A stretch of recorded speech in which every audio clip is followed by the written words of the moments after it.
So here we are at part 2, without electricity at Matjhabeng local municipality, here in Oornelsrus. So now the entire town is sitting without electricity.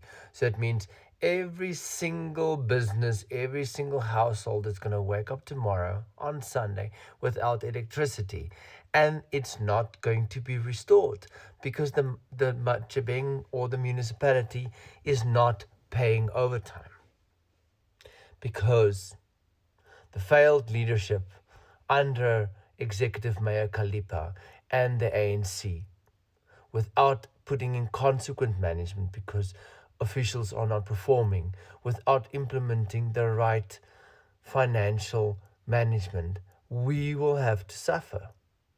So people on oxygen, old age homes, local businesses that feeds this little town will have to suffer because of the ANC in Matjhabeng. So you have one choice coming this local government election, be it Metsimolo, be it Mangaung, be it Maslonyana, be it Nala, wherever you are in the Free State, make sure that you vote out the ANC. Make sure that you vote for a party that has a good track record of good governance.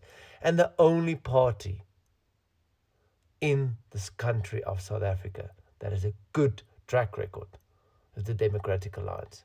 So make sure you've put your cross behind the DA.